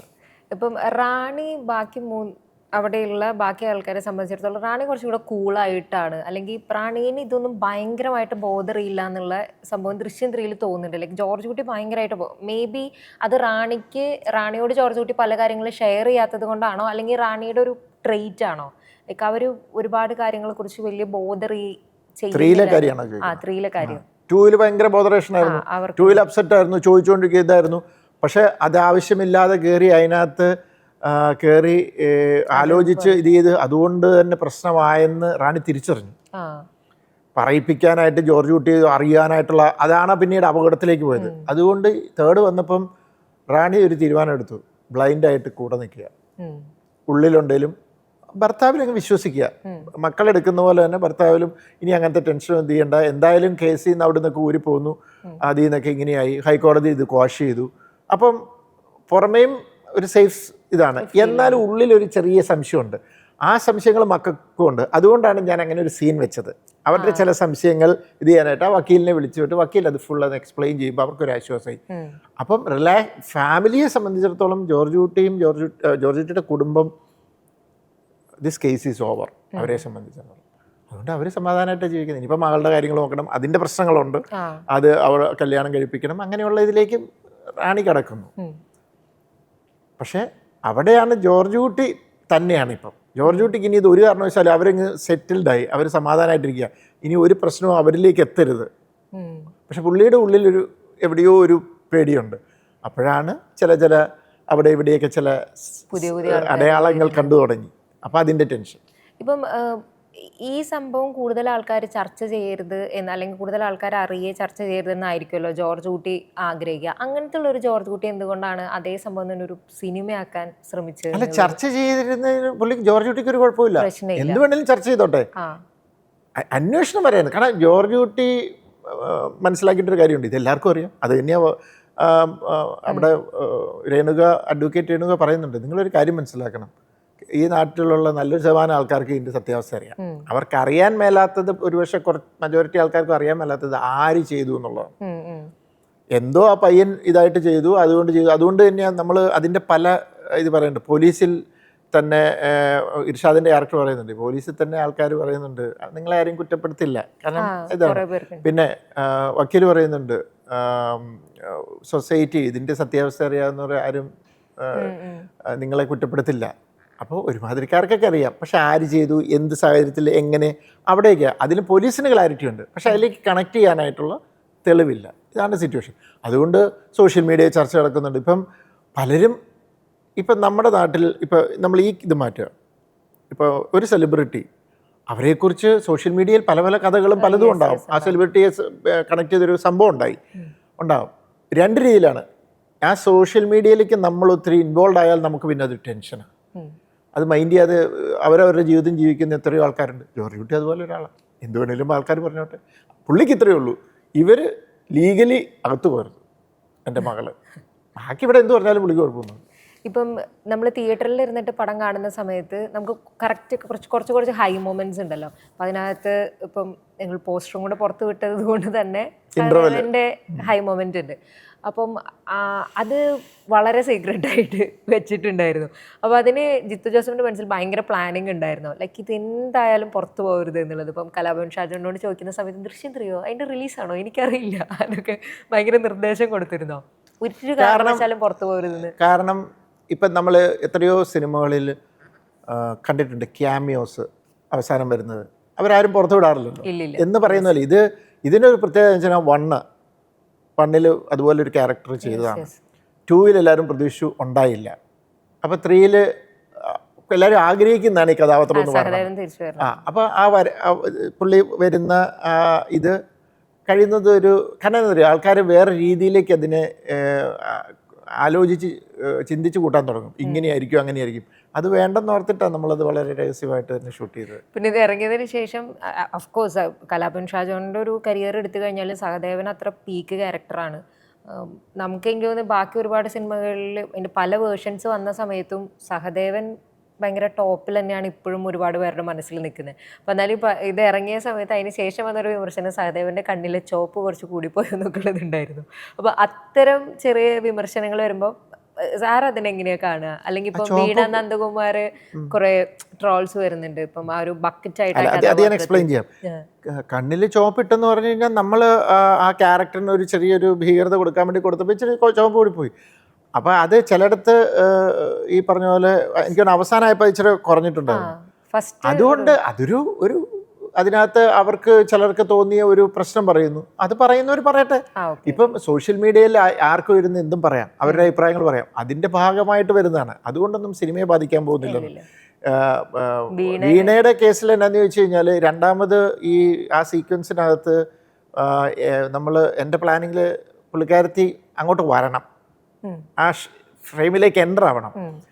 ചുമ്മാ വരുന്നതിനൊരു പർപ്പസ് ഇല്ല. അപ്പോൾ എന്നാന്ന് ചോദിച്ചു കഴിഞ്ഞാൽ അപ്പോഴാണ് ഇയാൾ ഞെട്ടുന്നത്. ഓഡിയൻസിന് ഓൾറെഡി അറിയാം ഇയാൾ ഇത് ഇന്നയാളുടെ മകളാണോ എന്ന് പറയുന്നത്. അപ്പോൾ ആ എൻട്രി സമയത്ത് ഞാൻ ഉദ്ദേശിച്ചതെന്ന് വെച്ചാൽ, പിന്നെ ഇവരുടെ ഇത് ഷൂട്ട് ചെയ്യുമ്പോൾ ബാക്ക്ഗ്രൗണ്ടിൽ പുള്ളിക്കാരത്തി ഇരുന്നുകൊണ്ട് വണ്ടി കഴുകുന്നുണ്ട്, പുള്ളിയുടെ തന്നെ വണ്ടി കഴുകുന്നുണ്ട്. അതിനു വേണ്ടിയിട്ടാണ് ബക്കറ്റുമായിട്ട് പുറത്തേക്ക് വരുന്നത്. അപ്പം നമ്മളതെങ്ങനെ എടുത്തു. പക്ഷേ അത് കഴിഞ്ഞ് ഞാൻ മനസ്സിൽ ഇങ്ങനെ ഷോർട്ട് ആലോചിച്ചപ്പോൾ ഒരു കുഴപ്പമെന്ന് വെച്ച് കഴിഞ്ഞാൽ, ഇവർ തമ്മിൽ ഇങ്ങനെ ഒരു ഇൻറ്റൻസ് സീൻ നടക്കുമ്പോൾ ബാക്ക് ഡ്രോപ്പിൽ അങ്ങനെ ഒരു വണ്ടി കഴുകുന്ന ഇത് വെച്ച് കഴിഞ്ഞാൽ ആൾക്കാരുടെ ഡിസ്ട്രാക്ഷൻ ഫ്രെയിമിലേക്ക് പോകും. അപ്പോൾ ഞാൻ തയ്യോ അത് ശരിയാവില്ല. അപ്പോൾ ഇത് ഷൂട്ട് ചെയ്ത് കഴിഞ്ഞു. പിന്നെ നമ്മൾ അതിനെക്കുറിച്ച് അങ്ങനെ ചിന്തിച്ചില്ല. പക്ഷേ ഇത് എഡിറ്റ് ചെയ്ത് കഴിഞ്ഞ് പിറ്റേ ദിവസം ഞങ്ങൾക്ക് സ്പോട്ട് എഡിറ്റിംഗ് ഉണ്ടല്ലോ, പിറ്റേ ദിവസം തന്നെ എഡിറ്റർ എൻ്റെ കൊണ്ടേ കാണിച്ചിട്ട് ഷൂട്ട് ചെയ്ത് പിറ്റേ ദിവസം എന്നെ കൊണ്ട് കാണിച്ചിട്ട് പറഞ്ഞു, സാറേ ഒരു ട്രോള് വരും കേട്ടോ എന്ന് ചോദിച്ചാൽ. എന്താണെന്ന് ചോദിച്ചു, ഇതിങ്ങനെ എന്ന് ചോദിച്ചു. നമുക്ക് സാറേ ഇല്ല. അപ്പോൾ അത് കഴിഞ്ഞിട്ട് റിലീസ് ചെയ്യുമ്പോൾ വീണ എന്നെ വിളിച്ചു, സാറേ എന്നെ ബക്കറ്റ് സ്റ്റാർ എന്ന് വിളിക്കും. ഞാൻ നല്ലതല്ലേ മീഡിയയിൽ ഇങ്ങനെ ലൈവായിട്ട് നിൽക്കാം, ഇതൊക്കെ ഇതിനകത്തുള്ളതല്ലേ, അതൊരു ഫണ്ണായിട്ട് അങ്ങ് എടുക്കുന്നു, അല്ല അതിനകത്തേക്ക്. ഇപ്പം ഈ തിയേറ്ററിൽ ഇരുന്നിട്ട് എനിക്ക് കാണുന്ന സമയത്ത് ലൈക്ക് നമ്മളിങ്ങനെ ഒരു സീറ്റിൻ്റെ എഡ്ജിലേക്ക് വന്നിട്ട് കാണുക എന്നുള്ളതുണ്ടായിരുന്നു. അത് ആക്ച്വലി ക്ലൈമാക്സിനേക്കാളും ഈവൻ സഹദേവനേക്കാളും ഒക്കെ ഭയങ്കരമായിട്ട് ഫീൽ ചെയ്തത് പക്ഷേ തിയേറ്ററിൽ എല്ലാവരും അങ്ങനെ ഫീൽ ചെയ്തത് ആ കല്യാണം സീനായിരുന്നു. ലൈക്ക് അവിടെ പ്രഭാകറും ഇവരും തമ്മിൽ മുരളിഗോപിൻ്റെ ക്യാരക്ടർ നമ്മൾ ഭാഷ നമ്മൾ സംസാരിക്കുന്നു, ഇവിടെ ജോർജ് കുട്ടിയുടെ മുഖത്ത് ടെൻഷൻ വരുന്നു, കല്യാണത്തിന് കുറെ ഹാപ്പി ഫേസസ് കാണുന്നു, കോടതിയിലെ അവരുടെ വാദം നടക്കുന്നു. ടെൻഷൻ ഉണ്ടായിരുന്നല്ലേ? യെസ്, അത് ഞങ്ങളുടെ ഒരു റോ ഇരുന്ന് കാണും. എനിക്ക് ആക്ച്വലി ദൃശ്യം 3 തിയേറ്ററിൽ പോയി കണ്ടിട്ട് ലൈക്ക് ഭയങ്കര തിയേറ്റർ വർത്തായിട്ട് തോന്നുന്ന മൊമെന്റ്. അതായത് നമ്മളൊരു എൻ്റയർ ക്രൗഡ് ഒരുമിച്ച് ടെൻഷൻ അടിക്കുന്നതിൻ്റെ ഒരു ഫീൽ ഉണ്ടല്ലോ, അതിനൊക്കെ വേണ്ടിയിട്ടാണല്ലോ നമ്മൾ തിയേറ്ററിലും കൂടെ പോകുന്നത്. അപ്പോൾ അതെനിക്ക് ഭയങ്കര കിട്ടിയത്. ഞാൻ ഇമ്പാക്റ്റ് അത് കിട്ടും, പക്ഷെ അത് എത്രത്തോളം കിട്ടും എനിക്കറിയില്ല. പക്ഷെ ഒത്തിരി പേര് പറയുന്നുണ്ട് അയ്യോ അത് ഭയങ്കര ടെൻഷനായിരുന്നു. അപ്പം അത് വർക്കായി എന്ന് പറഞ്ഞാൽ വളരെ സന്തോഷം. അപ്പം ഈ എഴുതുന്ന സമയത്ത് തന്നെ ആ സീന്, ഇത് ഒരുപാട് ഇന്റർകട്ട്സ് ഇങ്ങനെ നടക്കുന്ന രീതിക്കാണല്ലോ, എഴുതുന്ന സമയത്ത് തന്നെ അങ്ങനെയാണ് അല്ലെങ്കിൽ എഡിറ്റിംഗ് ടേബിളിലാണോ അത് അങ്ങനെയായത്? എൻ്റെ സ്ക്രിപ്റ്റിൻ്റെ പ്രത്യേകത അതാ, ഒരു അതിൻ്റെ ഇടയ്ക്ക് ഒരാൾ നടന്നു പോകുന്ന ജസ്റ്റ് ഒരു കട്ടാണെങ്കിൽ പോലും അതെൻ്റെ സ്ക്രിപ്റ്റിലുണ്ടാവും. ഇൻ്റർ കട്ട് എന്ന് പറഞ്ഞ് ഞാൻ ഇട്ടിട്ടുണ്ടാവും. അതുകൊണ്ട് തന്നെ ആ ഏരിയാസിലൊന്നും എൻ്റെ എഡിറ്റർക്ക് വലിയ കൺഫ്യൂഷൻ ഉണ്ടാവില്ല. കാരണം ഒന്നാമത് എഡിറ്റർ സ്ക്രിപ്റ്റുമായിട്ടാണ് നമ്മൾ ഇറങ്ങുന്നത്. അപ്പോൾ ആ ഇൻ്റർ കട്ട്സ് ഒരു 99% അത് തന്നെയായിരിക്കും. പിന്നെ അതിനകത്ത് ചിലപ്പം അതിൻ്റെ ഓർഡറിങ് ചിലപ്പോൾ അങ്ങോട്ടും ഇങ്ങോട്ടും ഇവിടുന്ന് മാറ്റി അങ്ങോട്ട്, ഇവിടുന്ന് മാറ്റി തിരിച്ചിങ്ങോട്ട്, പിന്നെ ചിലപ്പം ഒരു കട്ട് വേണേൽ നമുക്ക് ഒഴിവാക്കാം, അതല്ലാതെ വേണേൽ ഇങ്ങനെ പോകാം, അങ്ങനെയുള്ള ഡിസിഷൻസ് എടുക്കും. അങ്ങനെ 1-2 കട്ട് ഞങ്ങൾ ഒഴിവാക്കിയിട്ടുണ്ട്. കാരണം എന്ന് വെച്ച് കഴിഞ്ഞാൽ വേണ്ട, അതിനിയും അത് ലെങ്ത് കൂടുന്നു, അല്ലെങ്കിൽ അതിൻ്റെ ആവശ്യമില്ല, അതില്ലാതെ തന്നെ അത് കമ്മ്യൂണിക്കേറ്റ് ചെയ്ത് പോകുന്നുണ്ട് എന്ന് പറയുമ്പോൾ 1-2 കട്ട്സൊക്കെ ഞങ്ങൾ എടുത്ത് മാറ്റിയിട്ടുണ്ട്. അപ്പം ഞാൻ സാധാരണ ഒരു സീൻ നമ്പർ ഇട്ടിട്ട് ആ സീൻ നമ്പർ, ഇപ്പോൾ സീൻ നമ്പർ 70 ആണെങ്കിൽ ഇൻ്റർകട്ട് വരുമ്പോൾ 70 ABCD എന്ന് പറഞ്ഞ് പോകും. അപ്പോൾ ഈ 70 ABCയിൽ നമുക്കറിയാം അത് 70യുടെ ഇൻ്റർകട്ട്സ് ആണെന്നുള്ളത് നമുക്ക് അറിയാം. അങ്ങനെ എൻ്റെ സ്ക്രിപ്റ്റിങ്. അപ്പോൾ ആ ഇൻ്റർകട്ട് സഹിതമാണ് ഞാൻ എഴുതി വെക്കുന്നത്. ഇപ്പം പ്രഭാകറിൻ്റെ ക്യാരക്ടറിന് വരുന്ന സമയത്ത് അഫ്കോഴ്സ് സിദ്ദിഖ് അത് ഫസ്റ്റ് പാർട്ട് തൊട്ടേ ഭയങ്കരമായിട്ട് കാണിക്കുന്നുണ്ട്. അപ്പോൾ അതേപോലെ തന്നെ പക്ഷെ പ്രഭാകറിൻ്റെ ക്യാരക്ടറിന് ഒരു സോഫ്റ്റ് സൈഡ് ആയിരുന്നല്ലോ ഫസ്റ്റില് സെക്കൻഡിലൊക്കെ ഉണ്ടായിരുന്നത്. പിന്നെ ഒരു കുറച്ചും കൂടെ ഒരു റൈസിയസ് ആയിട്ടുള്ള മാനാണ്. മകൻ ചെയ്തത് കാര്യങ്ങളെ പറ്റിയിട്ട് അവരുടെ ഭാഗത്തുനിന്ന് ചിന്തിക്കുന്നുണ്ട്. പക്ഷെ 3-ലെത്തുന്ന സമയത്ത് ആൾ ഭയങ്കരമായിട്ട് അങ്ങനെ ഒരു മൈൻഡിലേക്കൊക്കെ ചിന്തിച്ചു തുടങ്ങി. മകളെ മറ്റേ അഞ്ജുവിനെ ആള് ചെയ്യാൻ ഉദ്ദേശിക്കുന്ന അല്ലെങ്കിൽ അഞ്ജുവിനെതിരെ കൂടി നീക്കുന്നുണ്ട്. ബട്ട് സ്റ്റിൽ ലാസ്റ്റിലൊരു കാര്യം പറയുന്നുണ്ട്, ആളൊരു മരണം ആഗ്രഹിക്കുന്നില്ല എന്നുള്ളൊരു സംഭവമുണ്ട്. പക്ഷേ ഈ പ്രഭാകരൻ്റെ ഷിഫ്റ്റ് ഉണ്ടല്ലോ, അത് ഒരു എന്താ പറയുക, അത്രയൊക്കെ അയാൾ ചെയ്യുമെന്ന് തോന്നിപ്പോയി. അയാൾ അങ്ങനെയൊക്കെ ചെയ്യുമെന്നുള്ളൊരു 1-2 പേർക്ക് എന്നെ കുറച്ച് പേര് എഴുതി, എവിടെയൊക്കെ എഴുതി. അത് ഈ 2ഉം 3ഉം അല്ല, ഞാൻ 3 കുറച്ചുകൂടെ നമ്മൾ ചുറ്റിനും ആലോചിക്കണം. നമ്മൾ നോർമൽ സിനിമ കാണുന്ന പോലെ കണ്ട 3യുടെ ഒരു റിസ്ക് എലമെൻറ്റ്സ് ഒക്കെ അതുകൊണ്ടൊക്കെ തന്നെയാണ്. ഒത്തിരി ആലോചിക്കണം നമ്മൾ. അപ്പോൾ 1-2 പേര് എഴുതി ഭയങ്കര ഫോഴ്സ്ഡ് ആയിട്ട് ഫീൽ ചെയ്തു. കുറേ പേര് എന്നോട് ചോദിച്ചു, കാരണം നിങ്ങൾ 2ൽ കണ്ടത് 1ലും 2ലും കണ്ട ഒരു ക്യാരക്ടർ പെട്ടെന്ന് ഇങ്ങോട്ട് വന്നിപ്പോൾ വേറൊരാളായി മാറിയത്. ഇതിൻ്റെ ഇടയ്ക്ക് ഒരു 5 വർഷമുണ്ട്. മനസ്സിലായി? ഒരു ദിവസം കൊണ്ട് മാറിയതല്ല. അതേ ഞാൻ പറഞ്ഞത്, നമ്മളതൊന്ന് ചിന്തിച്ച് നോക്കിയാൽ അത് കിട്ടും. ഈ 5 വർഷം ഇയാളുടെ ഒരു അമേരിക്കയിലെ ലൈഫുണ്ട്. അതിനകത്ത് 3 വർഷം, 2 വർഷമായിട്ട് പുള്ളി പ്ലാനിങ്ങിലാണ്. പുള്ളി അത് നമ്മൾ ഡയലോഗിലൊന്ന് ചെറുതായിട്ട് ഇട്ടിട്ടുണ്ട്. കാരണം എന്നാണെന്നറിയോ, ഒരു വെബ് സീരീസ് ആയിരുന്നെങ്കിൽ എനിക്ക് ഈ ഏരിയ എല്ലാം കവർ ചെയ്ത് പോകാം. പക്ഷേ ഇപ്പം ഞാൻ അതിലേക്ക് പോയാൽ, ഫ്ലാഷ് ബാക്ക് ചെയ്തിട്ട് അവിടുത്തെ സീൻസിലേക്ക് പോയാൽ ഈ കഥയിൽ നിന്ന് നമ്മൾ കഥാകൃത്ത് കാട് കയറുന്ന പോലെ കയറി പോകും എന്നുള്ളൊരു ഇത് എൻ്റെ ഒരു ചിന്താഗതി ഞാൻ പറഞ്ഞു. അതുകൊണ്ടുകൊണ്ട് ഞാൻ അതിലേക്ക് പോയില്ല. ബാസിനോട് പറയുന്നുണ്ട്, ഇവിടുന്ന് അന്ന് ഞങ്ങൾ ഇവിടുന്ന് പോയപ്പം പുതിയൊരു തുടക്കം എന്ന് കരുതി ഞാനിങ്ങനെ പോയി. അവിടെ ചെന്ന് കഴിഞ്ഞപ്പോഴത്തേക്കും പതുക്കെ എന്നോട് സംസാരിക്കാതായി, പുറത്തേക്ക് അധികം ഇറങ്ങാതായി. ഇതിങ്ങനെ ഒരു ഗ്രാജുവലായിട്ടുള്ള വൈഫിലൊരു മാറ്റം കണ്ടുകൊണ്ടിരിക്കുകയാണ്. അയാളുടെ ക്യാരക്ടർ, മകൻ തെറ്റ് ചെയ്തു, ആ തെറ്റ് അയാൾ മനസ്സിലാക്കി, എന്നാലും കൊന്നതിന് ആളെ കണ്ടുപിടിക്കുന്ന ആഗ്രഹമുണ്ട്. ആ കണ്ടുപിടിക്കാൻ ഉള്ള ആ ഗീതയുടെ ശ്രമത്തിൻ്റെ പലതിനെക്കുറിച്ചും പുള്ളിക്ക് അഭിപ്രായ വ്യത്യാസമുണ്ട്. അത് പുള്ളി അവിടെ പറയും. സെക്കൻഡിൽ പറയുന്നുണ്ട്, എല്ലാവരെയും കൂടെ ജയിലിലേക്ക് വിടണോ? കാരണം അയാൾക്ക് എവിടെയോ ഒരു നീതികേട് എന്നൊക്കെ തോന്നുന്നു. അത് പുള്ളി തുറന്ന് പറയുമ്പോഴും ഭാര്യ അത് സ്ട്രോങ് ആയിട്ട് അതിൽ നിൽക്കുമ്പോൾ ഭാര്യയുടെ കൂടെ നിൽക്കും. കാരണം പുള്ളിക്ക് ഭാര്യ അത്ര പ്രിയപ്പെട്ടതാണ്. ഭാര്യ അതുപോലെ സ്നേഹിക്കുന്ന ഒരു ഭർത്താവാണ്. മകൻ പോയത് എന്ന് കരുതി ഇവരെ നീതി ലഭിക്കണം എന്ന് ആഗ്രഹമുണ്ട്. പക്ഷെ അത് നിയമപരമായിട്ടെന്നുള്ളതാണ്. അത് കഴിഞ്ഞ് പുള്ളിയുടെ ലൈഫിൽ എന്താ പറയുന്നത്, മകൻ പോയി, ഇപ്പം ഭാര്യ നഷ്ടപ്പെട്ടുകൊണ്ടിരിക്കുന്നു. ഇവിടെ കാണുന്ന തന്നെ ഇയാൾ നല്ല രീതിയിൽ വളർന്നു വരുന്നു, ഇവർ സന്തോഷമായിട്ട് ജീവിക്കുന്നു. അയാളതാ പറയുന്നത്, എല്ലാം നഷ്ടപ്പെട്ടവരെ പോലെ ഞങ്ങൾ ഇരിക്കുമ്പോൾ ഞങ്ങൾ കാണുന്നത് ഇതിന് കാരണക്കാരായവർ ഇങ്ങനെ ജീവിക്കുകയാണ്, അവരുടെ ലൈഫ് ആണെങ്കിൽ കുറേ കൂടെ അവർ നല്ല രീതിയിൽ ജീവിക്കുകയാണ്. പിന്നെ പുള്ളിയെ സംബന്ധിച്ചിടത്തോളം പുള്ളി ഒരു വാക്കുണ്ട്, ഒരു വാക്കൂടെ പറയുന്നുണ്ട്, അതേ പറഞ്ഞത് നിങ്ങളതൊന്നും ചില സാധനങ്ങൾ നമ്മൾ കണക്ട് ചെയ്ത് നോക്കണം. ഞാൻ ഇന്നേവരെ ആരെയും ഉപദ്രവിച്ചിട്ടില്ല, ഞാൻ അങ്ങനെ ജീവിച്ച ഒരാളാണ്, എന്നിട്ട് എൻ്റെ ജീവിതത്തിൽ എന്താ സംഭവിച്ചത്? അപ്പോൾ ഇതിലൊന്നും വലിയ കാര്യമില്ല എന്ന് എനിക്ക് മനസ്സിലായി. പുള്ളിയുടെ ഒരു റിയലൈസേഷനാണ് പുള്ളിയുടെ ആംഗിളിൽ നിന്നുള്ളത്. ഞാനിങ്ങനെ സത്യവും നീതി എന്നും പറഞ്ഞ് ജീവിച്ചിട്ട് എനിക്കെന്താ കിട്ടിയത്? എല്ലാം നഷ്ടപ്പെട്ടു. അപ്പോൾ ഇതിലൊന്നും വലിയ കാര്യമൊന്നുമില്ല. എനിക്കിപ്പോൾ എനിക്ക് എൻ്റെ ഭാര്യയെ തിരിച്ചു പിടിക്കണം, ആ ഭാര്യയെ തിരിച്ചു പിടിക്കാനായിട്ട് ഞാനും എന്തും ചെയ്യും എന്ന് പറയുന്നതിലാണ്. പക്ഷേ അതിനുവേണ്ടി ഒരാളെ കൊല്ലാനൊന്നും പുള്ളി റെഡിയല്ല. അതാണ് മറ്റവൻ പറഞ്ഞതിൽ ആരെയും കൊന്നിട്ടൊന്നും വേണ്ട, ആ ഭാര്യ അവർ ജയിലിൽ പോകണം, അതിൻ്റെ വിഷമം അവരും അറിയണം, അത് കണ്ട് എൻ്റെ ഭാര്യയ്ക്ക് ഒരു ഇത് കിട്ടണം, അതാണ് പുള്ളിയുടെ ആഗ്രഹം. അത് താങ്ക്സ്. അതെനിക്ക് ഇപ്പോൾ കുറച്ച് 5 വർഷം കൊണ്ടുള്ളതാണ്. ആ 5 വർഷം എന്ന് പറയുന്നത് ചില്ലറ കാര്യമല്ല, അല്ലെങ്കിൽ 3 വർഷം. ഇപ്പം നമ്മളിപ്പോൾ ദൃശ്യം 1 സാറ് മോഹൻലാൽ അഭിനയിച്ച പല സീനുകളെ പറ്റി പറഞ്ഞിട്ടുണ്ട്. അപ്പം അതിനകത്ത് സാറിന് കിട്ടിയ അത്ഭുതം പറ്റിയ ഒരു അദ്ദേഹത്തിൽ നിന്നൊരു മാജിക്കൽ പെർഫോമൻസ് കിട്ടിയതിനെ പറ്റിയിട്ട് പറഞ്ഞിട്ടുണ്ട്. ഇപ്പം ദൃശ്യം 3 എത്തുന്ന സമയത്ത് ജോർജ് കുട്ടീൻ്റെ ഒരു പെർഫോമൻസ് ഭയങ്കര രസമാണ്. പക്ഷേ നമുക്കെപ്പോഴും ആളുകൾ മുഴുവൻ പറയുന്ന കാര്യമാണ്, അപ്പം മോഹൻലാൽ സോ ഗോട്ടഡ് ദാറ്റ് അദ്ദേഹം ചെയ്യുന്ന പെർഫോമൻസൊക്കെ നമുക്ക് ഭയങ്കര സാധാരണയായി കഴിഞ്ഞു. അതേ ഇനി എന്ത് ചെയ്താലും അത് മോഹൻലാലല്ലേ, അദ്ദേഹം അത് ചെയ്യുമല്ലോ എന്നായിപ്പോയി. അപ്പോൾ ജിത്തു ജോസഫ് എന്നുള്ള സംവിധായകന് അങ്ങനെ തോന്നിയിട്ടുണ്ടോ? ലൈക്ക് ജോർജ് കുട്ടീനെ അതിമനോഹരമായി സ്ക്രീനിൽ എത്തിച്ചു, പക്ഷെ മോഹൻലാൽ ആയതുകൊണ്ട് ആളുകൾ അത് നാച്ചുറലാണ്, അതങ്ങനെ ചെയ്യുമല്ലോ എന്ന് കമൻസ്. തീർച്ചയായിട്ടും നാച്ചുറലാണ്. നമുക്ക് ഏത് നടന്മാരും നന്നായിട്ട് അഭിനയിച്ചു എന്ന് തോന്നുന്നത് ആ നടൻ്റെ പ്രശ്നങ്ങളും വികാരങ്ങളും എല്ലാം നമുക്ക് ഫീൽ ചെയ്യുമ്പോൾ അത് അയാൾ നന്നായിട്ട് പെർഫോം ചെയ്തുകൊണ്ട് തന്നെ. ഇതിനകത്തൊരു പ്രോബ്ലം എന്നാണെന്നറിയോ, ലാലേട്ടൻ ചെയ്യുന്ന ആ സീക്വൻസുകൾ നമുക്ക് കാണുമ്പോൾ, ഇപ്പോൾ ഉദാഹരണം ഞാൻ വേറെ പറയാം, നേരെന്ന് പറയുന്ന സിനിമയിൽ കുറേ ആൾക്കാർ ചോദിക്കുന്നുണ്ട്, ഒരു നോർമൽ ക്യാരക്ടർ ഇതാന്ന് പറഞ്ഞാൽ, ആ സട്ടിലിറ്റി അഭിനയിക്കാനാണ് ബുദ്ധിമുട്ട്. കരഞ്ഞുകൊണ്ടോ അല്ലെങ്കിൽ ഭയങ്കര ആക്രോശിച്ചോ അടിയും ബഹളോ അങ്ങനെയുള്ളതെല്ലാം ഒരു സ്ഫോടകാത്മകമായ രീതിയിലൊക്കെയുള്ള ക്യാരക്ടറൈസേഷനൊക്കെ കുറച്ചുകൂടെ ചെയ്യാൻ എളുപ്പമാണ്.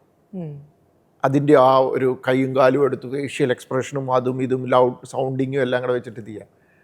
പക്ഷേ സട്ടിലായിട്ട് മനസ്സിൽ നമ്മുടെ ഉള്ളിലുള്ള സാധനങ്ങൾ ചെയ്യുന്ന സട്ടിലായിട്ടുള്ള റിയാക്ഷൻസ് ഉണ്ടല്ലോ, അതാണ് ഏറ്റവും ബുദ്ധിമുട്ട്. അതാണ് ലാൽ സാറിൻ്റെ പ്രത്യേകതയും. അതുകൊണ്ട് അദ്ദേഹം പക്ഷെ അതാണ് ഏറ്റവും ബുദ്ധിമുട്ട്. അവിടെയാണ് മോഹൻലാൽ എന്ന് പറയുന്ന നടൻ വേറൊരു ലെവലിലേക്ക് വരുന്നത്. ചില കാര്യങ്ങൾ ഇപ്പം ഞാനത് അതിനെക്കുറിച്ച് പറഞ്ഞുകൊണ്ട് അത് ഞാൻ 1 എല്ലാവരും പറയുന്നത്. അതുപോലെ തന്നെ നേരിനകത്തൊരിതുണ്ട്, ഒരു വ്യക്തിയോ ഒരു ലോയറോട് ഇങ്ങനെ ചോദിക്കുന്നുണ്ട്, അവിടെ ലോയറല്ല, ഒരാളെ വിളിച്ച് കൂട്ടിക്കയറ്റിയിട്ട് ചോദിക്കുന്നുണ്ട്, ഇതിൻ്റെ ശിക്ഷ എന്താണെന്നറിയാമോ എന്ന് പറയുമ്പോൾ പുള്ളി പെട്ടെന്ന് അറിയാം, ഇത് പ്രകാരം IPC ഇത്ര പ്രകാരം ഇന്ന വർഷം ഇതെന്ന് പറയുമ്പോൾ അയാളൊരു LLB പഠിച്ച ആളായിരുന്നു, പുള്ളിക്കറിയില്ലല്ലോ. അപ്പോൾ ഇത് ഓൾറെഡി ഡയലോഗ് ഒക്കെ റിഹേഴ്സൽ ചെയ്താൽ വായിച്ചതാണ്, ഇതാണ് വരാൻ പോകുന്ന ഡയലോഗ് എന്നറിയാം. അപ്പോൾ ഇങ്ങനെ ജോർജില്ല അഡ്വക്കേറ്റ് പുള്ളി ഇങ്ങനെ നോക്കി ചോദ്യം ചോദിച്ചു കഴിഞ്ഞപ്പോൾ അവിടുന്ന് ഒരു മറുപടി പറയുമ്പോൾ ലാൽ സാറിൻ്റെ കണ്ണിങ്ങനെ, അതായത് പ്രതീക്ഷിച്ചില്ല ഇയാളിൽ നിന്ന് ഈ ഡയലോഗാണ് വരാൻ പോകുന്നതെന്ന് അറിയാൻ വേണ്ടിയും നാച്ചുറലി ആ കണ്ണങ്ങ് വികസിക്കുകയാണ്. ബിഹേവ് ചെയ്യാൻ നമ്മൾ പറയില്ലേ, ദാറ്റ്സ് ബിഹേവിങ്. അതാണ് ഞാനിങ്ങനെ നോക്കും, എന്ത് രസമായിട്ടത് ചെയ്തു എന്നുള്ളതാണ്. അത് ചെയ്തതല്ല, അത് സംഭവിച്ചതാണ്. അപ്പം അങ്ങനത്തെ മൈന്യൂട്ട് സാധനങ്ങൾ ലാൽ സാറിലുണ്ട്, അത് ഒത്തിരി ഉണ്ട്. അദ്ദേഹം വലിയൊരു ആക്ടർ ആയതുകൊണ്ട്.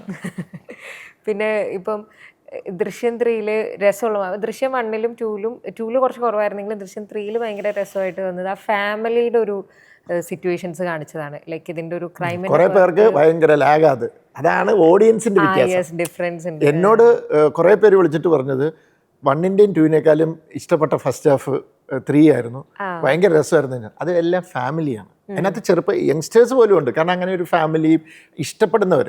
പക്ഷേ വേറെ കുറേ ടൈപ്പ് ഓഡിയൻസ് ഉണ്ടല്ലോ, അവർക്ക് പ്രശ്നം വരണം, അതിൻ്റെ സസ്പെൻസ് അറിയണം, അതിനു വേണ്ടി വെയിറ്റ് ചെയ്യുമ്പോൾ അവർക്കിത് ഭയങ്കര ലാഗാണ്. പക്ഷേ ആ ഫാമിലിയും കൂടെ അതിൻ്റെ ഒരു അറ്റ്മോസ്ഫിയറോട് ബിൽഡ് ചെയ്താലേ നമുക്ക് ഇതിലേക്ക് കയറാൻ പറ്റുള്ളൂ. എനിക്ക് പിന്നെ റൈറ്റിങ്ങിൻ്റെ ലെവലിൽ ഇപ്പം എന്താ പറയുക വേറൊരു ഷെയ്ഡും കൂടെ ഇപ്പം ഉണ്ടല്ലോ. ഇപ്പം നമ്മളിപ്പം മൈ ബോസിലാണെങ്കിലും സാറിൻ്റെ ബാക്കി കുറച്ച് പടങ്ങളിലൊക്കെ നമ്മൾ കാണുന്ന ഒരു ഫാമിലിയും അതിൽ നടക്കുന്ന സ്വാഭാവികമായിട്ടുള്ള ചില കോമഡി ഞാൻ കരുതുന്നത് അത് എഴുതാൻ ഭയങ്കര പ്രയാസമാണ് എന്ന് ഞാൻ വിചാരിക്കുന്നു. ലൈക്ക് ഇപ്പോൾ ത്രില്ലർ അത് എല്ലാം പ്രയാസം തന്നെ, ബട്ട് ഒരു ഇൻവെസ്റ്റിഗേറ്റീവ് ത്രില്ലർ മൊമെൻ്റ് ഒക്കെ ഉണ്ടാക്കുക എന്നുള്ളത് ഇപ്പം അങ്ങനെ ചില സംഭവങ്ങൾ കൊടുക്കാം, ഞെട്ടിക്കാം എന്നൊക്കെ ഉള്ളതുണ്ടല്ലോ. പക്ഷെ അതിൻ്റെ അപ്പുറത്തേക്ക് വളരെ കാഷ്വൽ ആയിട്ടുള്ള സാധനങ്ങൾ കാണിച്ചുകൊണ്ട് നമുക്ക് അതിനകത്തുനിന്ന് ആളുകളിൽ നിന്ന് ചിരിപ്പിക്കുക, അവരത് എൻജോയ് ചെയ്യുക എന്നുള്ളത് എഴുതാൻ പ്രയാസമാണെന്നാണ് വിചാരിക്കുന്നത്. പല റൈറ്റേഴ്സിനോട് ചോദിക്കുമ്പോൾ പറയുന്നുണ്ട് ഇപ്പം ഇതിനകത്ത് ഈ ആൾ ഈ ടെൻഷനിലൊക്കെ നിൽക്കുമ്പോൾ ജോർജ് കുട്ടി ഇങ്ങനെ ഫോൺ വിളിച്ചുകൊണ്ടിരിക്കുമ്പോൾ ചെയ്യുന്ന കുറേ ആക്ടിവിറ്റീസ് ഉണ്ടല്ലോ. ലൈക്ക് അത് കൈ കഴുകാൻ പോകുന്നു. അപ്പം എനിക്കൊക്കെ ഭയങ്കര റിലേറ്റ് ചെയ്ത് തോന്നി. അപ്പോൾ ഈ കൈ കഴുകുന്ന തുണി എടുത്ത് പെട്ടെന്ന് അവിടെ തുടയ്ക്കാൻ പോകുന്നു. അപ്പോൾ വീട്ടിലൊക്കെ ഉണ്ടാവും നമ്മുടെ അപ്പച്ചന്മാർ പെട്ടെന്ന് അങ്ങനെ ശ്രദ്ധിക്കില്ലല്ലോ. ലൈക്ക് ഇത് കൈ കഴുകാനുള്ള തുണി, ഇത് ഇതിനുള്ള തുണി, ഇത് ഇതിനുള്ള തുണി എന്നുള്ളത്. അവർ പെട്ടെന്ന് അങ്ങനെ ചെയ്യുമ്പോൾ പെട്ടെന്ന് വീട്ടുകാരെല്ലാവരും ലൈക്ക് പൊതുവെ റാണിയൊക്കെ അതിനെ അങ്ങനെ പറ്റില്ല എന്നൊക്കെ പറയുന്നുണ്ട്. ആ സീൻസൊക്കെ ഭയങ്കര കണക്ട് ചെയ്യുന്നതുമായിരുന്നു, ഭയങ്കര രസമായിരുന്നു. അപ്പം അത്തരം സീനുകളുടെ എഴുത്തൊക്കെ ജിത്തു ജോസഫ് ഭയങ്കര ആസ്വദിച്ച് ചെയ്യുമോ, അല്ലെങ്കിൽ എങ്ങനെ അതിന് കുറേ ടൈം എടുക്കും അതൊക്കെ വർക്കൗട്ട് ചെയ്തെടുക്കാൻ? ഡിപ്പെൻസ്. ഇപ്പം നമ്മൾ ലൈഫിൽ കണ്ടിട്ടുള്ള ഇതിൽ നിന്നൊക്കെ ഇൻസ്പയർ ചെയ്യാണെങ്കിൽ പെട്ടെന്ന് എഴുതാം. അപ്പോൾ ഇതിനകത്ത് വെള്ളം കുൽക്കുഴിയിട്ട് പുറത്തേക്ക് വാഷ് ബേസിനല്ല തറയിലേക്ക് ചെയ്യുന്ന എൻ്റെ ഫാദർ ചെയ്താ. പക്ഷെ ഇതെടുത്ത് തുടയ്ക്കാൻ അത് സംഭവിച്ചിട്ടില്ലായിരുന്നു. അത് പെട്ടെന്ന് ഞാൻ ഓർത്തു, പെട്ടെന്ന് ജോർജ് കുട്ടി ഈ ഒരു അബദ്ധം പറ്റിയല്ലോ എന്ന് ഓർത്തുകൊണ്ട് അത് പെട്ടെന്ന് എനിക്ക് ഞാൻ ഇത് ചെയ്തതാണ്. അപ്പോൾ ഇങ്ങനത്തെ സീൻസ് എഴുതി ഫലിപ്പിക്കാൻ ഇപ്പം പറഞ്ഞത് വളരെ കറക്റ്റാണ്. ഒരു ത്രില്ലറും ഇതുമൊക്കെ നമുക്ക് ഡയലോഗും എഴുതി മ്യൂസിക്കും ഇട്ട് ഷോർട്ട് വൈസ് ഒക്കെ വരട്ടി നമുക്ക് ആ ഫീൽ ഉണ്ട്. ഇതിനത് പറ്റത്തില്ല. അതുകൊണ്ടാണ് ഒന്നും അല്ല കേട്ടോ, അവിടെയാണ് നമ്മൾ ഓർക്കേണ്ട ചില പേരുകൾ. ശ്രീനിയേട്ടൻ, നമ്മുടെ ലോകിയേട്ടൻ, അങ്ങനെ കുറേ റൈറ്റേഴ്സ് ഉണ്ട്. പെട്ടെന്ന് പേര് കിട്ടിയ രണ്ടുപേരും ഓർത്ത് ഇവരൊക്കെ ചെയ്ത് ഭയങ്കര നാച്ചുറലായിട്ട് കുടുംബത്തിനകത്തെ സംഭവങ്ങൾ, വളരെ സീരിയസ് ആയിട്ടുള്ള കാര്യങ്ങൾ വളരെ നർമ്മത്തിൽ ഇത് ചെയ്ത് ആ റൈറ്റിംഗ് ആണ് ഏറ്റവും ബുദ്ധിമുട്ട്. നമ്മുടെ മലയാളത്തിൽ അങ്ങനെ കുറേ നല്ല റൈറ്റേഴ്സ് ശ്രീനിയേട്ടൻ ആ കാര്യത്തിൽ ഒരു ജീനിയസ് ആണ് ആക്ച്വലി. അത് എല്ലാ ടൈപ്പ് ചെയ്യും. പക്ഷേ അത് എനിക്ക് വേണം ആ നിരീക്ഷണമായിരിക്കും അദ്ദേഹത്തിൻ്റെ ലൈഫിലും ലോഹിയേട്ടനൊക്കെ അവരുടെ ലൈഫിൽ കണ്ടിട്ടുള്ളതും. നമ്മളിപ്പോൾ എവിടെയെങ്കിലും പോകുമ്പോൾ നമ്മൾ ഓരോരോ കാര്യങ്ങൾ നമ്മളിങ്ങനെ കാണുമല്ലോ, ഇവിടെ ഇങ്ങനെയൊക്കെയാണ് നടക്കുന്നത്, ഇതിനകത്ത് എങ്ങനെയാണ് എന്ന് പറയുന്ന ആ ഒരു സംഭവം. അപ്പോൾ അത് തന്നെയാണ് ഏറ്റവും ബുദ്ധിമുട്ടുള്ള റൈറ്റിങ്.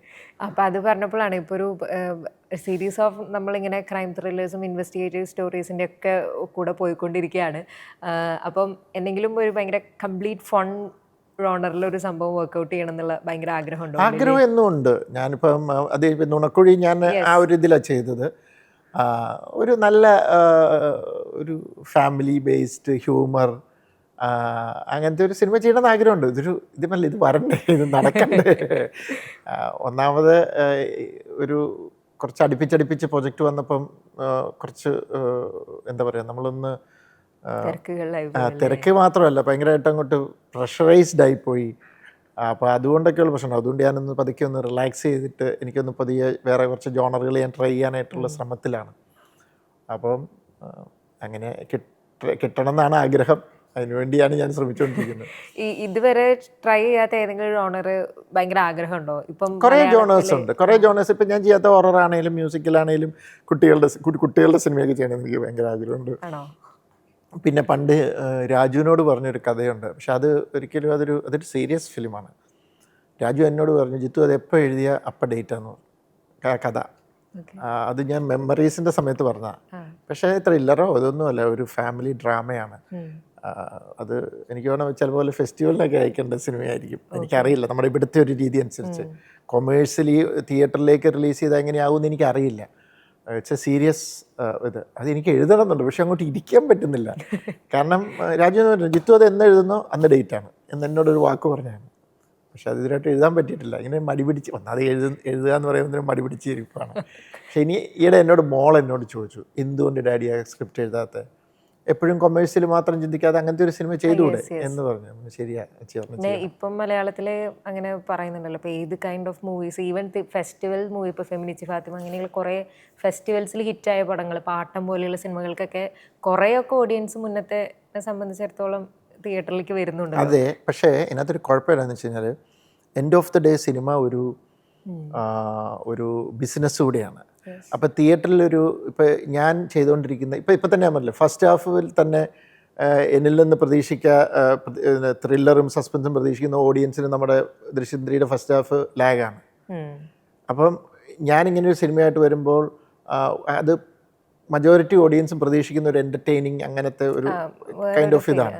അപ്പം ഞാൻ ഈ കഥയൊക്കെ എഴുതുമ്പോൾ ചിന്തിക്കേണ്ട ഒരു കാര്യം, അത് പ്രൊഡ്യൂസറോട് വയബിളാണ്. കാരണം ഇപ്പോൾ ബഡ്ജറ്റ് ഭയങ്കരമായിട്ടും ഞാൻ അങ്ങനെയൊക്കെ ചിന്തിക്കുന്ന ഒരാളാണ്. അതിൻ്റെ അപ്പം എനിക്ക് അങ്ങനെ നോക്കാതെ ചെയ്യാൻ സിനിമ. അപ്പോൾ അതിനുള്ളൊരു സാഹചര്യം കൊണ്ടുവന്നിട്ട് അത് ചെയ്യണമെന്ന് എനിക്ക് ആഗ്രഹമുണ്ട്. അപ്പം നമ്മൾ എല്ലാ ഫാക്ടേഴ്സും കണക്കിലെടുക്കണം. അതാണ്. കാരണം അതിപ്പോൾ രാജു അത് ഇഷ്ടപ്പെട്ടിരിക്കുമ്പോൾ എനിക്ക് രാജുവിനെ വെച്ച് തന്നെ ചെയ്യണമെന്നുണ്ട്. അപ്പോൾ പിന്നെ ജസ്റ്റ് ചോദിക്കാനുള്ളത്, ഇപ്പം ദൃശ്യം 3യുടെ ഇതിലേക്ക് എത്തുന്ന സമയത്ത്, എൻഡിലേക്ക് എത്തുന്ന സമയത്ത് 2ൻ്റെയും 1ൻ്റെയും പോലെയുള്ള ട്വിസ്റ്റുകളുണ്ട്. ഇതാണെങ്കിൽ കുറച്ചുകൂടെ ഒരു ഗ്രൗണ്ടഡ് ട്വിസ്റ്റുകൾക്കാണ് ട്രൈ ചെയ്തതെന്ന് പറഞ്ഞു. അപ്പം അത് ഭയങ്കര കോൺഷ്യസ് ആയിട്ടുള്ള ഒരു ഡിസിഷൻ ആയിരുന്നു, അല്ലെങ്കിൽ സാറിന് ഇപ്പം മിറാഷ് ഇറങ്ങിയ സമയത്ത് പറഞ്ഞിരുന്നു ഒരുപാട് ട്വിസ്റ്റുകൾ വന്ന സമയത്ത് അത് ആളുകൾക്ക് എന്നുള്ളത് ഒരു വർക്കാവത്തിനെ പറ്റി സാർ തന്നെ അത് ഓപ്പൺലിയൊക്കെ പറയുകയൊക്കെ ചെയ്തിരുന്നു. അപ്പോൾ ലൈക്ക് അത്തരം സിനിമകൾക്ക് ശേഷം ഉണ്ടായ എന്തെങ്കിലും ഒരു വിമർശനങ്ങളിൽ നിന്നോ അല്ലെങ്കിൽ ആളുകളുടെ അഭിപ്രായങ്ങളിൽ നിന്നോ ഉൾക്കൊണ്ടതാണോ, അല്ലെങ്കിൽ ഇതായിരുന്നു ലൈക്ക് നാച്ചുറലി വന്നൊരു റൈറ്റിംഗ്? അത് നാച്ചുറലി വരുന്ന അതിൻ്റെ ഭാഗമായിട്ട് സംഭവിച്ചതാണ്. നമുക്കത് പല രീതിയിൽ ഒരു സർപ്രൈസ് ആക്കാത്ത രീതിയിൽ വേണേൽ പ്രസൻറ്റ് ചെയ്യാം. മിറാഷിനകത്ത് പറ്റിയതെന്ന് വെച്ച് കഴിഞ്ഞാൽ നമ്മൾ അതിൻ്റെ എൻ്റെ സിനിമയുടെ കോൺസെപ്റ്റ് ആണ് മിറാഷ്. അത് പ്രകാരം എല്ലാ ക്യാരക്ടറും തിരിയണം. മനസ്സിലായോ? എല്ലാ ക്യാരക്ടറും തിരിയണം. അതിനകത്ത് നമ്മൾ അടുത്തേക്ക് ചെല്ലുമ്പോൾ അത് മാറും എന്ന് പറഞ്ഞു. പക്ഷെ അതെല്ലാം ട്വിസ്റ്റായിട്ട് വന്നപ്പോഴത്തേക്കും, കാരണം അത് പ്രഡിക്റ്റബിൾ ആണ്. നമ്മൾ ആ ക്ലൈമാക്സിൽ മറ്റേ ആസിഫിൻ്റെ മാത്രമാണ് നമ്മളൊരു ശരിക്കും ഹൈഡ് ചെയ്ത് കളിക്കണം എന്ന് ഉദ്ദേശിച്ച സാധനം. മറ്റേതൊക്കെ പ്രഡിക്റ്റബിൾ ആണ്. അപർണയുടെ തന്നെ 2 തവണ മാറുന്നുണ്ട്. അപ്പോൾ അത് നമ്മൾ ഉദ്ദേശിച്ചത് ഇതാണ്. പക്ഷെ അതിപ്പോൾ ആരെയും കുഴപ്പമില്ല. നമ്മൾ ഉദ്ദേശിക്കുന്ന സാധനം പ്രേക്ഷകർക്ക് കിട്ടിയില്ലെങ്കിൽ അത് മേ ബി അതനുസരിച്ച് കളിക്കണമായിരുന്നു. അതെൻ്റെ കുഴപ്പമാണ്, അല്ലാതെ ഞാൻ അവരെ കുറ്റം പറഞ്ഞിട്ട് കാര്യമില്ല. അപ്പോൾ ഇതെല്ലാം ഒരു കാൽക്കുലേഷൻ അല്ല. ഇപ്പം ഞാൻ ചോദിക്കുന്ന എല്ലാ ഫിലിം മേക്കറും എല്ലാ സിനിമയും ചെയ്യുന്നത് ആൾക്കാരെ രസിപ്പിക്കാനും ഇതുമാണ്. പക്ഷേ എപ്പോഴും അത് വർക്കൗട്ട് ആവണമെന്നില്ല. ഇതിനൊരു സ്ഥിരമായ ഫോർമുല ഒന്നുമില്ല. അല്ലെങ്കിൽ കാൽക്കുലേഷൻസ് പാളിപ്പോകാം. ബിസിനസ്സിൽ എന്ന പോലെ ഈ പറഞ്ഞ സിനിമയിലുണ്ടാവും. അതേ ഉള്ളൂ, അതിനപ്പുറത്തേക്കൊന്നുമില്ല. ഇപ്പോൾ വലതുവശത്തേക്കുള്ള എൻ്റെ ഫിലിമോഗ്രഫിയിൽ ഞാൻ ചേർത്ത് വയ്ക്കാൻ ഭയങ്കരമായിട്ട് ഇഷ്ടപ്പെടുന്ന ഒരു സിനിമയാണ് വലതുവശത്തേക്കുള്ള. അതിനകത്തും ബിജു മേനോൻ്റെ ആ ക്യാരക്ടറൈസേഷൻ ഭയങ്കര ഇതാണ്. പക്ഷെ കുറേ ആൾക്കാർ പറഞ്ഞു അത്രയും നെഗറ്റീവായൊരു ക്യാരക്ടറിന് അത് മനസ്സവയിച്ചു, അതിൻ്റെ കൂടെ നിൽക്കാനൊന്നും ഞങ്ങൾക്ക് ഫീൽ ചെയ്തില്ല, അല്ലെങ്കിൽ ഞങ്ങൾക്ക് എന്നില്ല എന്ന് പറഞ്ഞു. പിന്നെ കുറേ ഏരിയ മനസ്സിലായില്ല. ഞാൻ സ്പൂൺ ഫീഡിങ് ഒഴിവാക്കിയാണ് കഴിയുന്നത്. അതൊരു കുറ്റമായിരുന്നു. കുറേ പേര് എന്നെ പറഞ്ഞുകൊണ്ടിരുന്നത് നമ്മൾ ഈ ഫീഡ്ബാക്സ് എടുക്കുമ്പോൾ. പക്ഷേ ഇപ്പോൾ ഒരു കാര്യം ഞാൻ തീരുമാനിച്ചു, സ്പൂൺ ഫീഡ് ചെയ്യണം. കാരണം ഒരു കൈൻഡ് ഓഫ് ഒരു യങ്സ്റ്റേഴ്സ് ഓഡിയൻസിന് ചില കാര്യങ്ങൾ പെട്ടെന്ന് കിട്ടും. പക്ഷെ ആ യങ്സ്റ്ററുടെ കൂടെ ഇരിക്കുന്ന അമ്മയും അച്ഛനും അവർ ചിലപ്പം അവർക്ക് അത്രയും അറിയണമെന്നില്ല. ഇപ്പോൾ ഒരു IT ഫീൽഡിലുള്ള ഒരാൾക്ക് ഒരു IT ഇതിനെക്കുറിച്ച് ഞാൻ എക്സ്പ്ലെയിൻ ചെയ്യുമ്പോൾ ഇതൊക്കെ എക്സ്പ്ലെയിൻ ചെയ്യേണ്ട പല കാര്യം ഇതൊക്കെ ആദ്യം തന്നെ ഞങ്ങൾക്ക് മനസ്സിലായി എന്ന് അവർക്ക് അത് കറക്റ്റാണത്. പക്ഷേ ആ വ്യക്തിയുടെ അമ്മയും അച്ഛനും ആ സിനിമ കാണുമ്പോൾ അവരെ സംബന്ധിച്ചുള്ള ഇതെന്താണെന്ന് മനസ്സിലാക്കി കുറച്ചൊന്ന് സ്പൂൺ ഫീഡ് ചെയ്യേണ്ടി വരും. അപ്പോൾ പലതരത്തിലുള്ള ഓഡിയൻസ് ഉണ്ട്. അപ്പോൾ അത് ചെയ്യണം. അപ്പം വലതുദിവസക്കളിലും ഞാൻ അങ്ങനെ സ്പൂൺ ഫീഡ് ചെയ്യാതൊരു കളി കളിച്ചു. പിന്നെ സെക്കൻഡ് ഹാഫിൽ ടോട്ടലി വേറൊരു ഇതായിരുന്നു, മൂവ്മെൻറ്റിലായിരുന്നു എല്ലാ ഷോട്ടും. കാരണം ആൻ്റണി സേവിയറിൻ്റെ ലൈഫിൽ ഉള്ള കെയോസ് ഓഡിയൻസിന് ഫീൽ ചെയ്യണം എന്നുള്ളതില്ല. അപ്പോൾ സ്പീഡ് കൂടി പോയപ്പം പല കാര്യങ്ങൾ ആൾക്കാർക്ക് മനസ്സിലായി. ചിലർക്ക് എൻ്റെ വളരെ വേണ്ടപ്പെട്ട നമുക്കറിയാവുന്ന ആൾക്കാർ മനസ്സിലായില്ല. അത് ആ വൈഫിൻ്റെ എന്താ പറയുക ഇതിലായിരുന്നു എന്നുള്ളത് പോലും മനസ്സിലായില്ല. മറ്റേ ഇതുണ്ടല്ലോ എന്താ പറയുക, അടക്കിയിരിക്കുന്ന അവിടെയായിരുന്നു അവനെ ഇട്ടെന്ന് പോലും മനസ്സിലായില്ല. അപ്പോൾ അത് മേ ബി ഞങ്ങളുടെ ഒരു കാൽക്കുലേഷനിൽ പാളിച്ച പറ്റിയതായിരിക്കും. ഇപ്പോൾ ഇനി എന്തൊക്കെയാണ് പുതിയ പ്രൊജക്റ്റുകൾ, അല്ലെങ്കിൽ കുറേ പ്രൊജക്ട്സുകൾ കുറേ ഉണ്ട്. ഞാനതിപ്പം ഇമ്മീഡിയറ്റ് ഞങ്ങൾ ഒരു നമ്മുടെ നേരിൻ്റെ റൈറ്റർ ശാന്തിയുടെ കെയർ ഓഫിൽ വന്ന ഒരു തെലുങ്ക് പ്രൊജക്റ്റ് ഉണ്ട്. പുള്ളിക്കാരത്തിയുടെ തന്നെ കഥയാണ്, പുള്ളിക്കാരത്തിയാണ് എഴുതുന്നത്. പിന്നെ പുള്ളിക്കാരത്തി തന്നെ എഴുതി വെച്ചിരിക്കുന്ന ഒരു ലീഗൽ ഒരു ഡ്രാമയുണ്ട്. പിന്നെ രാജുവിന് ഒരു ഹൂഡന്നിട്ടുണ്ട്. അതായത് ഞാൻ പണ്ട് എന്താ പറയുക, നമ്മുടെ ഡിറ്റക്റ്റീവ് 12th മാനൊക്കെ ചെയ്തില്ല, ആ പാറ്റേണിലൊരു കഥയുണ്ട്. പിന്നെ വേറെ ടോട്ടലി ജോണർ മാറിയിട്ടുള്ള കുറേ തോട്ട്സുകൾ മനസ്സിലുണ്ട്. ഇതൊക്കെ വർക്ക് ചെയ്തെടുക്കണം. അപ്പം അതിൻ്റെ ഒരു പ്രോസസ്സിലങ്ങ് പോകുന്നു. ഓക്കെ, അപ്പോൾ ദൃശ്യം 4 അപ്പോൾ വരുമ്പോൾ വരട്ടെ എന്നുള്ളതാണ്. എനിക്കറിയില്ല അത് സംഭവിക്കുമോ ഇല്ലയോ എന്ന് എനിക്കിപ്പോൾ പറയാൻ പറ്റത്തില്ല.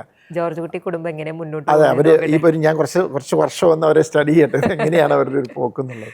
എന്തെങ്കിലും നല്ലൊരു തോട്ട് കിട്ടിയാൽ ചെയ്യും എന്നുള്ളതേ ഉള്ളൂ. ഇപ്പോൾ ദൃശ്യം 3 ചെയ്യാനുള്ള കാര്യം ഞാൻ പറഞ്ഞല്ലോ, ക്ലൈമാക്സിൻ്റെ ഒരു ആശയം ഉണ്ടായിരുന്നു. പക്ഷേ അതുകൊണ്ടല്ല ഞാനത് ചെയ്തത്. അത് ചെയ്തത് നിങ്ങൾക്കെല്ലാം അവസാനം ഭയങ്കര ഇമോഷണലി നിങ്ങളെ ഹുക്ക് ചെയ്തൊരു സംഭവം നിങ്ങളതിനകത്ത് കണ്ടല്ലോ. ആ ഐഡിയ വന്നപ്പോഴാണ് ഞാൻ അതിലേക്ക് കയറിയത്. അത് പറഞ്ഞപ്പോഴാണ് ഇപ്പം KS ചിത്ര എന്തോ ഒരു ചോദ്യം ചോദിച്ചതിൽ നിന്നാണ്. ചോദ്യം ചോദിച്ചത് അങ്ങനെയല്ല. എന്താ ചോദ്യം? ചേച്ചി ചോദിച്ചത്, ജോർജ് കുട്ടി ഒരു കഥ എഴുതിയില്ല, അതെന്തെങ്കിലും സിനിമയാക്കുമോ ജോർജ് കുട്ടി എന്ന് ചോദിച്ചു. ഓക്കെ. അപ്പം ഞാനിങ്ങനെ ചേച്ചി അത് സിനിമ ആക്കുക. പെട്ടെന്ന് ഞാനിങ്ങനെ ആലോചിച്ചു, അത്തേന്ന് സിനിമ തുടങ്ങിയാലോ എന്ന് ആലോചിച്ചു. ഓക്കെ. ചേച്ചി ചുമ്മാ ഇങ്ങനെ ചോദിച്ചതാണ്, ജോർജ് കുട്ടി ഒരു കഥ എഴുതിയില്ല, ആ കഥ എന്തെങ്കിലും സിനിമയാക്കും. സിനിമയോട് അത്ര ഇഷ്ടമുള്ള ആളാണല്ലോ അല്ലേ? ഐ മീൻ ജോർജ് എന്തെങ്കിലും സിനിമയാക്കുമോ എന്ന് ചോദിച്ചു. പെട്ടെന്ന് ഞാൻ അവിടെ നിന്ന് എഴുതി, ഓക്കെ അത് സിനിമയാക്കി അവിടെ നിന്ന് തുടങ്ങിയാലോ എന്ന് പെട്ടെന്ന് അവിടെ ഇരുന്നപ്പോൾ എനിക്ക് തോന്നിയൊരു തോന്നല. ഓക്കെ, അപ്പോൾ ഭയങ്കര സന്തോഷം. എനിക്ക് പ്രഭാകരനെ പറ്റി കൂടുതൽ അറിയാൻ കഴിഞ്ഞതിൽ ഭയങ്കര സംസാരത്തിൽ ഭയങ്കര സന്തോഷം തോന്നി. അപ്പോൾ ജിത്തു ജോസഫിൻ്റെ ഒരുപാട് നല്ല നല്ല സിനിമകൾ ഞങ്ങൾക്ക് കാണുന്ന ആഗ്രഹമുണ്ട്. ഇപ്പം ദൃശ്യം 4 പറ്റുകയാണെങ്കിൽ അതും കൂടി കൊണ്ടുവരിക. കുറേ പേര് കൊണ്ടുവരില്ല എന്ന് പറഞ്ഞുകൊണ്ടിരിക്കണം, ഇതാണ് പ്രശ്നം. അതുകൊണ്ട് പക്ഷെ ഒത്തിരി ആൾക്കാർ വെയിറ്റിംഗ് ഫോർ ദൃശ്യം 4 എന്നൊക്കെ പറയുന്നുണ്ട്. പക്ഷെ എനിക്കറിയില്ല. ഞാനിപ്പോൾ ദൃശ്യം 4 ഉണ്ടാക്കാൻ വേണ്ടിയിട്ട് ഞാൻ ഉണ്ടാക്കൂല. എനിക്കത് കഥാപരമായി ആ ക്യാരക്ടേഴ്സിൻ്റെ വളർച്ചയിൽ എന്തെങ്കിലും നല്ല സാധ്യതകൾ ഉണ്ടാവുകയാണെങ്കിൽ ആലോചിക്കും. Okay, thank you.